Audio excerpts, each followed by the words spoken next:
Let's get the recording going before Dawn makes a big entrance. We used to have some music for it, but don't bother with that now. Here she comes. Morning. Hey, Dawn. Morning, Mark. Light on, there you go. Good stuff. How are you? You've had a good walk around the garden, lovely sunny day. Yeah, I moved the car because the skip's going today, so that's it. Yeah, good stuff. And we've got a meeting outdoors today, haven't we? Reviewing things. So, Yes, yeah, that's good. Yeah, and it's episode 84, Monday the 15th of June, 2020. I know. I didn't think we'd get to like 84, but I mean, if you think about it, I suppose just 3 months is like 90 days, isn't it? Plus, so there you go. But we are limping towards 100. That's the target. That's what we're finished on, I think. When you say limping, you might be limping, mate, but I'm not. I don't think you're entitled to talk for me as well. No, you just have to respond to my brilliant questions with loads of energy. Yeah, we have tried it the other way, viewers. We tried it earlier on in this session. He's useless. He takes about half an hour to think about it. But you say that, but I am using executive producer authority here, and I've made a big decision today. Oh no, I can't believe it. How long have you taken to make that? Oh, 24 hours. I've dropped the catchphrase contest. Okay. Well, I'll have to say to you that it was driving me mad. It was in the evening when I'm trying to relax and chill out. And I've been shoveling earth and God knows what else. You just decided to me, come on. We need a catchphrase for tomorrow. And to be quite honest with you, I just cannot be bothered at that stage. No. And the stuff you and Nicole came up with was so easy. Yeah, I mean, we're such a difficult balance. We've got such bright people watching, lovely, beautiful, good-looking, intelligent. It's amazing, really. That it's very difficult to pitch these. You're talking about people viewing, are you? Yeah.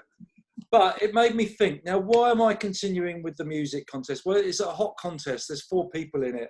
Yeah, I think in a sense it's almost like it's daily competition, isn't it? So because they can't get out there and compete at the moment, it's quite healthy. So I think continue with that. That's quite good. There is that, there'll be 4 of them sitting watching this saying, "Get on with it, Mark. Get on with it. Play the music," because that's all they're watching for, really. I think. But no, you did get some feedback, later on, etc. To be quite honest, it's drying up though. It's drying up. The feedback's drying up because of the catchphrase, I think, and we're going to try. Well, yeah, because it takes a little bit more. Yeah, I suppose so. But I mean, at the end of the day, I think anything that stimulates the brain in these times is pretty good. Now, this stimulates the brain because I thought about why do I like the music bit so much, and we've touched on this before. But you see my little, you're not looking. Look, see my little box there on the shelf. I don't need to look. I know it's on your shelf. Why did you see my little box of 45 records, vinyl records, is exactly what it is. So everyone would know. Both you and Nicole say, "Oh, I want the thingamabob." And I have to think, well, what is a thingamabob? Yeah. Well, I just had a delve around in there, and some of these are my dad's or mum's old 45 records, and I'm thinking people today just won't be able to do this. They got memories in there, haven't they? I think you might be wrong, because I do think that some of the younger generation are sort of like buying vinyls now. It seems to have had a revival for whatever reason. So, because I was going to get rid of all my, I've got about, I don't know, there must be, I don't know, about 200 vinyls up in our loft space, walk-in storage space. And to be quite frank with you, I was thinking at one stage to get rid of it, but somebody persuaded me not to, because they said, "Oh, they might be worth something eventually." And I must admit, I've looked online, and some of the records are worth a few pounds, not thousands, but a few pounds. It's not about that, Dawn. I'll give you an example. I just picked out Well, 3. it would be if I'd thrown them all away. I just picked out 3. I'd like other people just have a delve around. 'Cause, you know, I would never have thought this. I picked out 2. Here you go. Look at that. Capital. Mm. Bobby Gentry, I'll Never Fall in Love Again. And with Glenn Campbell, she did All I Have to Do Is Dream in 1969. Now, I've looked her up. She's still alive. She's 77, retired for 40 years. Don't hear much about her, but they're quite well-known songs. It just made me think, my dad went out and bought these. I just can't imagine him buying the record. It's weird, because my mum never bought it, I'm sure. So he went out and bought these records, and they're in his collection. And it just, 1969 just takes me back to quite a nice time in their marriage, probably. You know, we 3 kids, like 9, 7 and 5, you know, all going to junior school, you know, it just brings back all the memories. But there you go. And then this one, Stephanie Mills. I never knew love like this before. This is much later. This was one I would have bought in 1980. That's on TikTok now, going big time, isn't it? We saw it the other day with that lady singing. Please don't play it. I won't play it. So yeah, I just think have a delve in your record collections and don't throw yours out and put it on eBay, Dawn. You know, it's part of Honestly, I said that I was going to, but someone persuaded me not to, and I've left them upstairs. But they are collecting dust. But we did buy a record player, so we can play them now. Yeah. And I must admit, Christmas time, it always reminds me of Christmas time. We used to. When I was little, we used to always have music going, etc. And my dad loved Shirley Bassey, so I could probably rattle off a few Shirley Bassey songs because they're like ingrained in my brain. Good. Memories, that's what it's about. And this one will take you back in time, listeners. This is the music competition. Yesterday, Chim Chim Chiroo from Mary Poppins, sung by Dick Van Dyke. And Barry Royden got that, snapped that up. So he's in the lead. I think he's got 11.5 now. So he's doing really well. He's 1.5 clear. He's moved ahead. He's social distance from Tony Fulbrook. So go on. I was going to say, if you ever do if we ever get together and we're doing like a pub quiz or whatever, Barry should be on your team. He's hot, red hot. Yeah. Don't careful. That was the pun on his wearing Maidstone colours. I was thinking, is he red? Yeah, we'll go with hot. Right, okay. This is today's music, so you want the link to what I've just said. Here we go. Turn it up.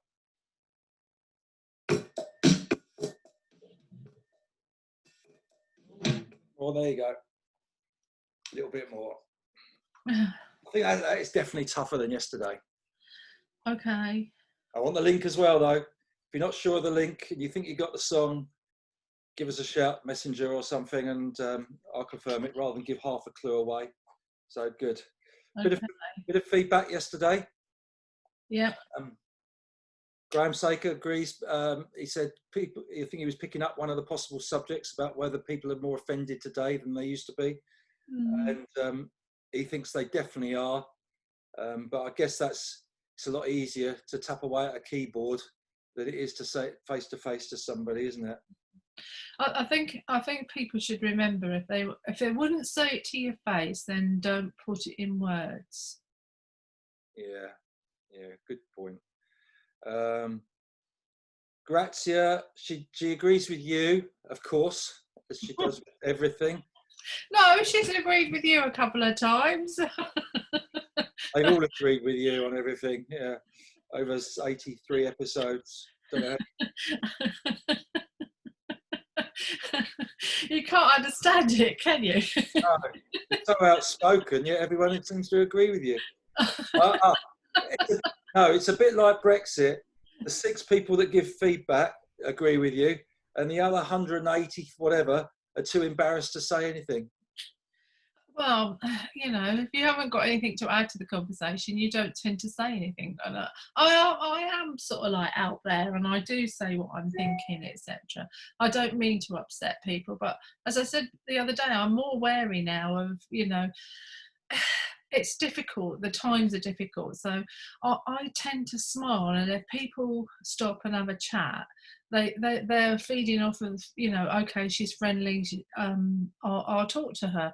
But if they don't smile, which is quite often, sometimes they're all grumpy, they've all got to go somewhere. You just don't. You say good morning, and that's about it. Yeah, yeah. I'll just go around with my earplugs in, and they Well, don't. nobody talks to you then, do they? But I You don't learn. know anybody around here. I'm educating myself while I'm walking. Yeah. Yeah, in different direction completely. Grazia agreed. She doesn't jump up and down, you know, when she gets excited. Even when Trevor asked her out, she didn't jump up and down and punch the air like I intimated. As I explained yesterday, that's a woman's thing. We're not like sort of like blokes. They have to punch the air Oh, and that's jump up and a down. good subject. The difference between men and women. That'd be amusing. I don't think the viewers want to know about us. I mean, mentally, not physically. Grazia says some are bored in these times, and that's where they've taken to social media more to be disagree with people. Graham Saker and partner Julie almost took a bit off more than they could chew when they walked the 110 miles of the Cleveland Way, which is 110 miles in 7 days, with horrendous blisters, but they did finish it.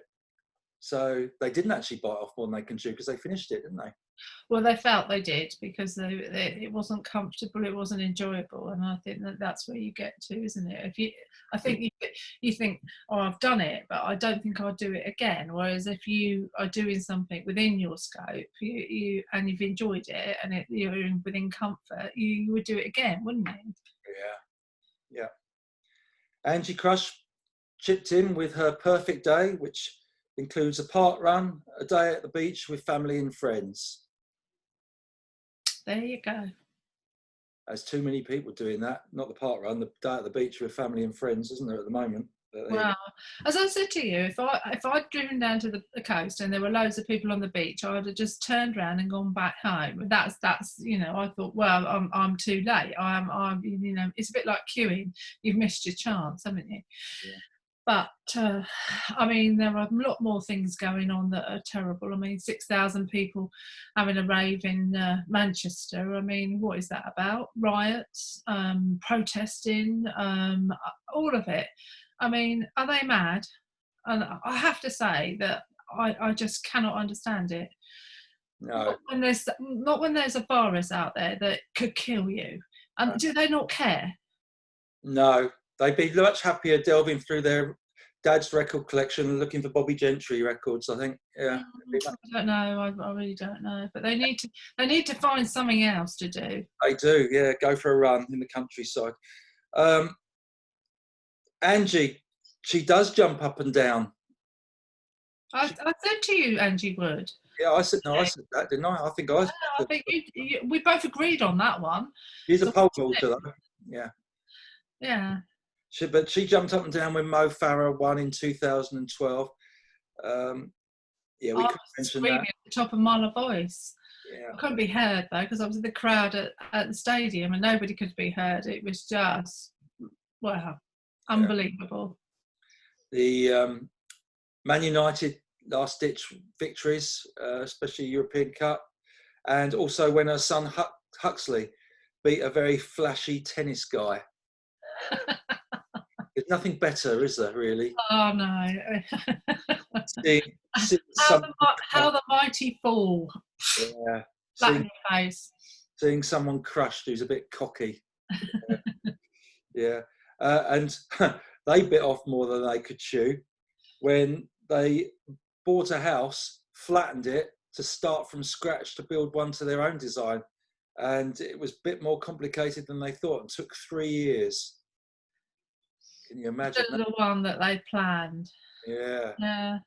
It's a difficult one, but I mean, at the end of the day, I suspect that if we flattened our house and we looked at the pile of rubble, we'd probably think exactly the same. I think I might cry. Oh, we had builders at the old house. They were there quite a few weeks. It's 3 months at the old one. Yeah, 3 months, and we had a loft conversion. But Yeah. it was because they were doing the loft. It was very. I mean, apart from the stairs, going up the stairs and a ladder. Apart from that, we didn't really see them for until about a month, until they got inside doing the inside, etc. So. From that point of view, it wasn't too bad, was it? And I can remember coming home, taking the dust seats down, and shaking them out on the drive, etc., and then hoovering every single day because there was so much dust about and what have you. But it was worth it. Or coming home from work and the front door would be open, it'd be freezing cold. I just wanted to sit down. I've got images of builders' bums in front of us, and then you weren't there. I don't know what you're talking about. When we did Willow Lee, you were not there. You were not anywhere around. You came home to a perfectly calm house every single day. They knocked off at 4:30 and you didn't come home until later. And then here at this house we had 6 months. We had builders here, didn't we? Or probably more in total. Well, we decided to go on all 3 sides. I mean, that was madness, but never mind, that's life. I just like being in a house with people, just a few people I know. I really don't like having all these builders knocking about with their radios blaring. In other words, you'd get nothing done, and you'd live in the 1980 bit of side, wouldn't you? I mean, each to their own, Mark. Each to their own. Well, you didn't like it. You don't like the whistling, do you? And stuff like that. It wasn't that. I mean, it was a constant bang, bang, bang. Wherever I went, there was bang, bang, bang. Anyway, Hubert from Canada. He thought he'd bitten off more than he could chew with training for the marathon. He never appreciated how much was involved. And he thinks he might have had a little bit of a midlife crisis by buying a Tesla car. And the unexpected consequences of lockdown, the number of kilometres he's been doing on his mountain bike. So there you go. Yeah. So running out of time, nice little chat, but how do you deal with people that offend you? Well, I tend to walk away these days. I think, oh, for goodness sake, you haven't thought about what you've said, have you? So I just sort of like, I mean, you can't have it your own way all the time. People are going to say things that you dislike. Sometimes you just take it on the chin. Other times you think, well, is it worth a fight? If it's not, I mean, if it's offensive, when I mean really offensive and very personal, then I'd say, hold on a minute, and just say I'm not accepting that.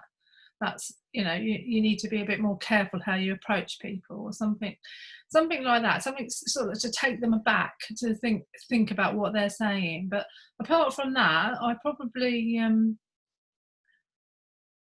I'd have to be really upset with it, whatever they've said. Yeah, well, I think we've done very well, because I don't think we've offended anybody up to now particularly, have we? Well, if they're offended, they won't listen. So, they have a choice. You do have choices in life. So you can make your choices. You don't need someone to tell you to make a choice. You can make your choice without someone telling you. And I do think sometimes, like I listen to the news and they say, well, the government haven't told us. Well, have you got a brain?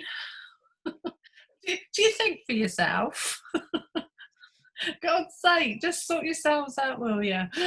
Just quickly then, do you think people get more offended today than in the past? Absolutely. I mean, people get upset about. I mean, I worked in an all-male environment, and being the only female, you get a lot of stick, but you learn very quickly to, take the stick as read, in the sense it's only banter, it's how boys behave, etc., or men behave, and you don't take offence at it, and you give, if they do something silly, you take the mickey out of them, and then they soon accept the fact that you're just as good as them, and then they stop doing it.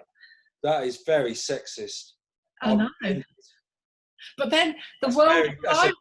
generalisation. When I went to work, Mark, the working world was very sexist. It was very male orientated. And I'm sorry to say this, it has changed now because I'm not out there. But in the end of the day, Mark, you've been toppled. So you just have to get used to it. Bye. That me and another load of people agreeing with Dawn. So, yeah, she's gone. But I won't say anything rude or offensive about her. She's lovely. So I hope you all have a good day. Cheerio. Bye.